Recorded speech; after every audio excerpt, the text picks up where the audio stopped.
In the autumn of 1944, a German signals team opened a captured American radio set on a wooden table. It did not look like a revolution. It looked heavy, awkward, army green. A metal box with a telephone handset, canvas straps, and a long antenna that bent like a fishing rod in the wind. The first verdict was almost insulting. American mass production. Crude on the outside, practical, easy to build, easy to hand to thousands of men who had never seen a battlefield before. Then the technicians removed the cover. Inside, the judgment changed. The circuits were cleaner than expected. The set used frequency modulation, which meant a rifle company could speak through artillery noise, engine noise, rain, trees, and the electrical chaos of combat with far less static than the Germans expected. But that was not the part that made the room go quiet. The frightening part was not what the radio could do. It was where the radio was being found.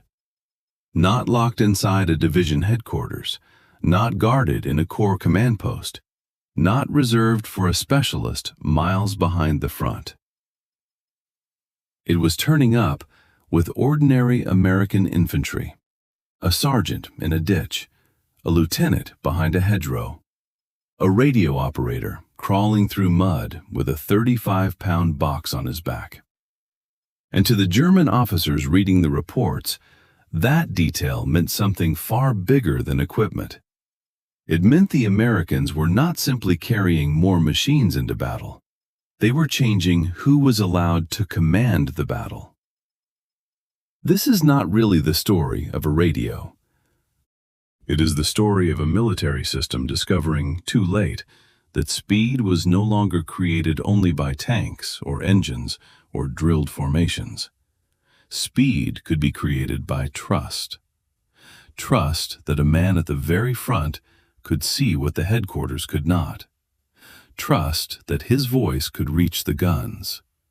Trust that the army would answer him before the moment disappeared. The SCR-300 did not just give American soldiers a way to talk.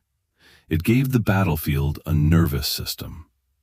And once that nervous system came alive, the German army began to feel something it had not felt in the same way before. It felt watched. It felt hunted. It felt slow. To understand why that mattered, you have to begin with the battlefield the radio attacked. Because before the air filled with voices, combat was ruled by silence. Not peaceful silence, the worst kind. The silence of broken wire. The silence after a runner disappears into smoke and never comes back. The silence in a handset that should connect you to artillery, but gives you nothing except dead air. Imagine a German platoon leader in the hedgerows of France. He has good training, good instincts, good men. He has been taught that a junior commander must act with initiative. Auftragstaktik was one of the proud ideas inside the German military tradition. A commander was supposed to understand the mission, judge the local situation, and move without waiting for every instruction from above. On paper, it was flexible. On the ground, it had a brutal weakness. A man could have all the initiative in the world and still be trapped by distance. The platoon leader sees American movement through a gap in the brush, maybe a machine gun team shifting into an orchard, maybe a mortar crew setting up behind a stone wall, maybe tanks nosing forward on a lane that was empty 5 minutes earlier. He knows the target matters. He knows what should be done. But knowing is not the same as reaching anyone. He can send a runner. That runner has to cross open ground, find the company command post, explain what he saw, and hope the message is still true when it arrives. 10 minutes vanish, maybe 20. In a firefight, 20 minutes is not a delay. It is another war. He can try the field telephone. A thin line of copper wire runs back through mud, shell holes, vehicle tracks, and shattered trees. That wire is the nervous system of his unit, and in combat, nervous systems are easy to cut. One shell lands, one tank turns, one boot catches the line at the wrong place. The lieutenant lifts the handset. Nothing. The wire is dead. So the platoon fights inside a small circle of knowledge. It knows what it can see. It guesses at everything else. That was not a German problem alone. It was the old problem of war itself. Information moved slower than danger. Orders arrived after the situation had changed. Artillery was powerful, but power that arrived late could be almost useless. A machine gun might be gone. A tank might have moved. A counterattack might have already begun. For generations, armies learned to live with that delay. They built procedures around it. They accepted that command would always be separated from the moment of contact. Then, American infantry began carrying radios forward, not as a luxury, as a habit. Now place an American platoon in that same maze of hedgerows. The ground is wet, the lanes are narrow. Every green wall might hide an MG-42. The first burst cuts through the leaves and pins the men to the earth. In an older battle, the choices would be ugly. Charge into the gun, crawl around it and hope there is not another one waiting. Send a man backward with a message and pray he lives long enough to deliver it. But in this version of the war, one soldier is carrying a load that feels almost too heavy for an infantryman. The SCR-300 backpack radio, 35 pounds of battery, metal, and wire. He drops behind the bank, pulls the handset close, and speaks. Not a speech, not a dramatic order, just a grid, a direction, a target description. A few clipped words that turn a hidden German position into a point on a map. Behind the lines, a fire direction center receives it. Guns are shifted. Calculations are made. A battery that cannot see the hedgerow begins to act as if it can. For the men pinned in the mud, the waiting is almost unreal. 1 minute. 2. Then the sound comes in from above. The first rounds land close enough to tear the hedge apart. The machine gun stops. The platoon gets up, and the battle moves. That was the revolution. The infantryman had become a sensor. The artillery had become his reach. The radio was the line between the eye and the fist. This was not magic. It was not perfect. Radios failed. Batteries died. Antennas snapped. Operators were killed. Signals were blocked by hills, forests, weather, and steel. But when the system worked, it compressed the gap between seeing and striking in a way the Germans could feel immediately. A target that once survived because the message was slow could now be hit while it still mattered. And that changed the behavior of both armies.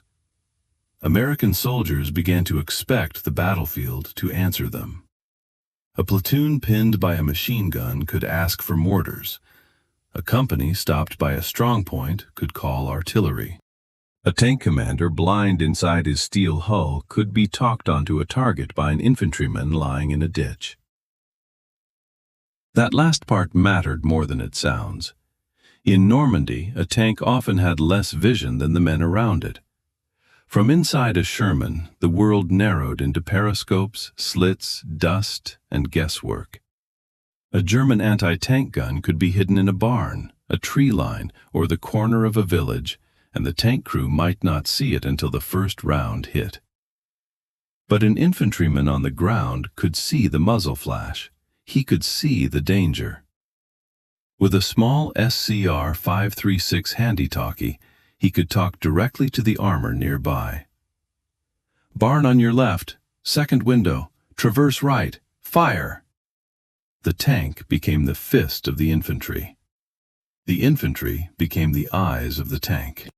Two separate pieces of the army were no longer waiting for paperwork, runners, or perfect visibility. They were being stitched together in real time. That is what German units began to encounter in France. Not just more shells, not just more vehicles. A different rhythm. A German machine gun opened fire, and mortars answered before the crew could relocate. A counterattack formed in what looked like covered ground, and artillery arrived before the men stepped off.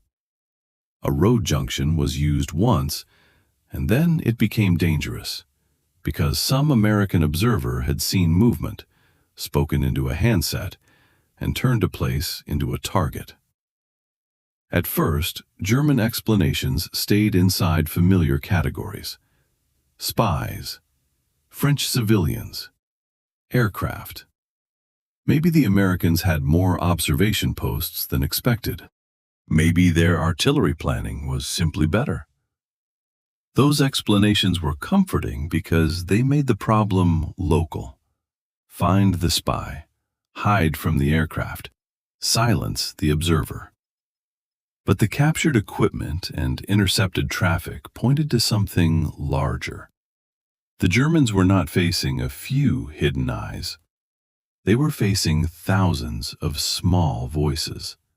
Signals intelligence units listening along the front heard a strange new texture in the air. Not only division orders, not only formal reports, they heard junior officers correcting fire. They heard tanks and infantry talking across a field. They heard artillery missions adjusted from the point of contact. They heard ordinary frontline confusion being converted into action before it cooled. That was the part that mattered. The American Army had built a network before the word carried its modern meaning. Not a perfect network, not a digital network, a human one.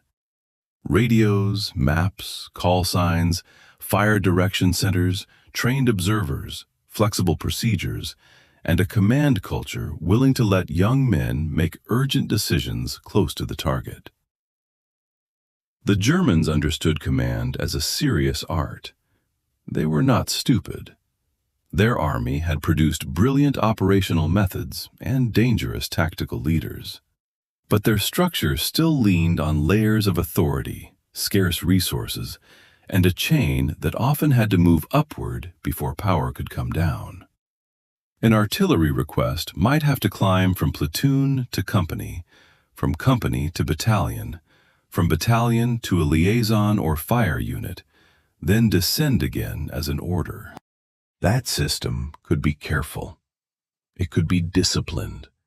It could conserve ammunition. It could also be too slow for a war where a man with a radio could make the guns listen in minutes. The American method was not reckless freedom. It was organized trust. The frontline soldier did not own the artillery, but he could feed the system fast enough for the artillery to matter.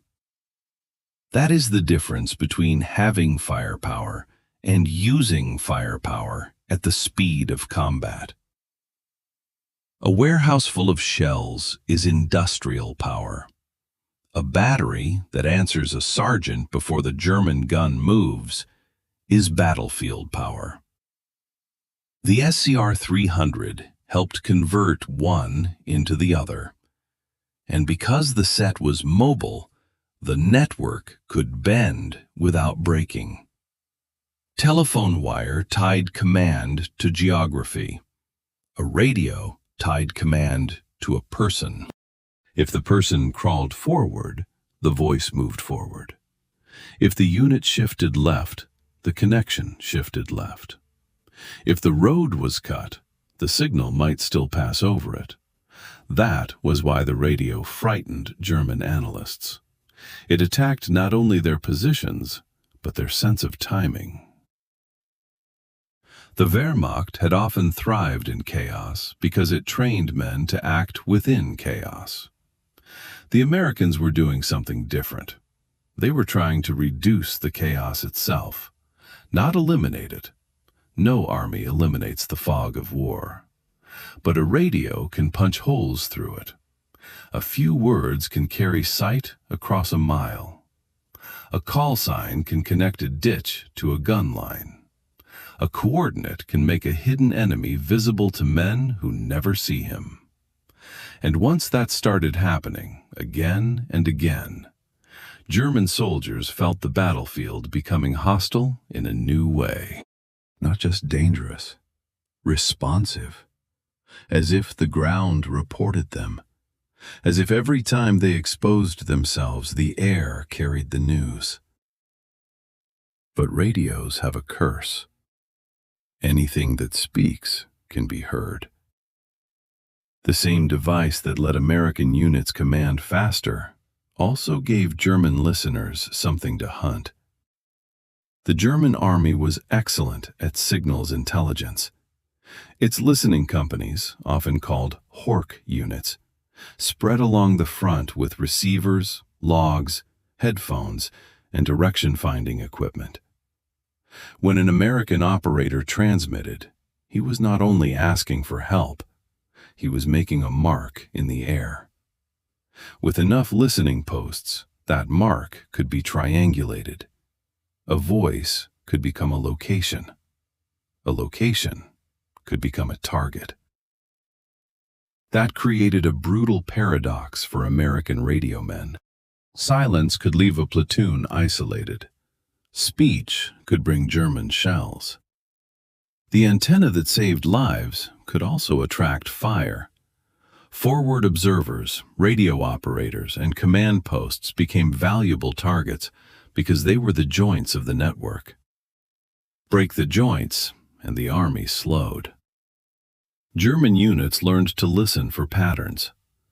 Too much traffic in one sector might mean an attack was building. A repeated call sign might reveal a unit. A careless transmission might give away movement. The Americans had gained a new power, but not a free one. Every radio procedure, every code word, every short transmission existed because the air was contested. The network had to be fast. It also had to survive being hunted. That is where the deeper advantage appeared. A centralized system can be impressive when it is whole, but damage the center, cut the main line, kill the key officer, and the shape collapses. A distributed system is uglier, messier, noisier, harder to control.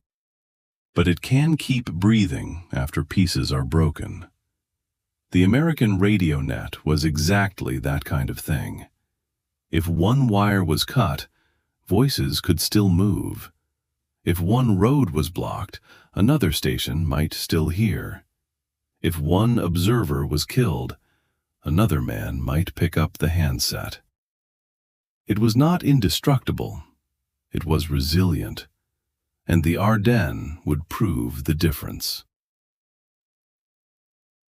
December 1944. The forests of the Ardennes froze under snow, fog, and dark pines. German armor crashed through a thin American front in Hitler's last great offensive in the West. Roads vanished into panic. Units were overrun, separated, misdirected, and thrown backward. Telephone lines were cut almost immediately. Columns collided in the dark. Maps fell behind reality. The old battlefield returned with a vengeance. Confusion, distance, silence. Except now, silence was not total. At Bastogne, the 101st Airborne and attached units were surrounded at the road hub the Germans needed. By the older logic of war, an encircled force should begin to lose its shape. Battalions become companies. Companies become platoons. Platoons become frightened islands in the snow. Once the wires are severed and the roads are closed, command becomes rumor. But Bastogne did not dissolve that way. Inside the pocket, radios kept pieces of the defense in conversation. A threatened sector could report pressure. Reserves could be shifted. Artillery inside the perimeter could be directed onto German attacks. A forward observer who could see a column through the trees did not need a telephone line to some distant army headquarters. He needed the radio net inside the fortress. He needed his voice to reach the guns that were still alive. Coordinates moved through cold air. American artillery fired from inside the trap. German attacks ran into a defense that should have been blind, but was still seeing. That was the nightmare for the attacker. The Germans had not surrounded a collection of isolated fragments. They had surrounded a talking organism, a pocket that could hear itself, a pocket that could shift strength from one edge to another, a pocket that could turn local sightings into local fire. Bastogne was not saved by radios alone. It took infantry, artillery, weather breaks, supply, endurance, leadership, and Patton's drive from the south. But without communication, courage becomes scattered, firepower becomes late, and a perimeter becomes a series of separate last stands. The radios helped keep the defense whole long enough for everything else to matter. That is why the captured SCR-300 mattered more than its metal case suggested. It represented a change in the meaning of command. The old image of battlefield power was a gun, a tank, a plane, a mass of men moving under orders. The radio revealed another kind of power, the power to shorten the distance between reality and decision. The German army had respected initiative, but the Americans were giving initiative a voice that could reach artillery, armor, and headquarters while the fight was still alive. That voice changed the scale of the ordinary soldier. A rifle let him affect the enemy in front of him. A grenade let him reach across a room or a ditch. A radio let him touch the whole machine behind him. And that is the reason German officers studying captured American sets felt something colder than technical surprise. They were seeing a philosophy in hardware. A belief that war could be fought faster when the edge of the army was trusted. A belief that the man closest to the danger might also be closest to the truth. A belief that command did not always have to flow down from a distant map. Sometimes it had to begin in the mud.